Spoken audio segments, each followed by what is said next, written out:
अहमदाबादमध्ये एअर इंडियाचं विमान कोसळल्याची घटना घडली। टेक ऑफ केल्यानंतर अवघ्या 7 ते 8 मिनिटांमध्ये हे विमान रहिवाशी भागात कोसळलं। मात्र या प्रकरणानंतर एक प्रश्न निर्माण झाला। नेहमी टेक ऑफ करताना विमान कसं क्रॅश होऊ शकतं? याची 4 कारणं अवघ्या 2 मिनिटांमध्ये जाणून घेऊ। पहिलं कारण म्हणजे टेक ऑफचा धोकादायक क्षण। विमानाच्या संपूर्ण प्रवासात टेक ऑफचा क्षण अत्यंत क्रिटिकल मानला जातो।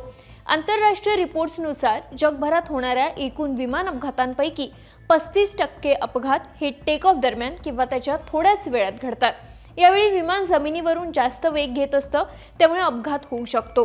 दुसरं कारण म्हणजे इंजिन फेल होणं। टेक ऑफ वेळी इंजिन त्याच्या जास्तीत जास्त क्षमतेवर कार्यरत असतं, त्यामुळे यावेळी बर्ड हीट, इंधनावरील दाब समस्या किंवा कोणताही तांत्रिक बिघाड होऊ शकतो। यामुळे विमानाचा अपघात होऊ शकतो। तिसरं कारण म्हणजे पायलटची एक चूकही जीवघेणी ठरते। टेक ऑफ दरम्यान पायलटने योग्य वेग, रनवेवरील उड्डाण बिंदू किंवा पिच अँगल याचा अंदाज चुकीचा घेतल्यास अपघात होण्याची शक्यता असते। तसंच इमर्जन्सीमध्ये पायलटला त्वरित निर्णय घेता यायला हवा। जर त्वरित निर्णय घेण्यात चूक केल्यास त्याचा गंभीर परिणाम होऊ शकतो। चौथं आणि महत्त्वाचं कारण म्हणजे मानवी चूक एका क्षणात होताचं नव्हतं करू शकते। जगातील अनेक टेक ऑफ किंवा लँडिंग दरम्यानचे अपघात हे मानवी चुकांमुळे घडतात।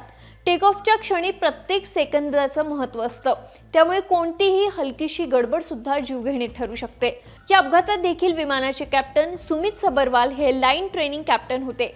त्यांना 8200 तासांचा उड्डाणाचा अनुभव होता। त्यांना सहाय्य करणारे फर्स्ट ऑफिसर क्लाइव्ह कुंडर हे होते। त्यांनाही 1100 तासांचा उड्डाण अनुभव होता। त्यांच्यासोबतच महाराष्ट्रातील अपर्णा महाडिक, मैथिली पाटील या 2 क्रू मेंबर होत्या। मात्र आता हे विमान नेमकं कुणाच्या चुकीमुळे क्रॅश झालं हे तपासानंतरच समोर येईल। याबाबत तुम्हाला काय वाटतंय? कुणाची चूक असेल हे आम्हाला कमेंट करून सांगा आणि सरकारने आम्हाला सबस्क्राइब करायला विसरू नका।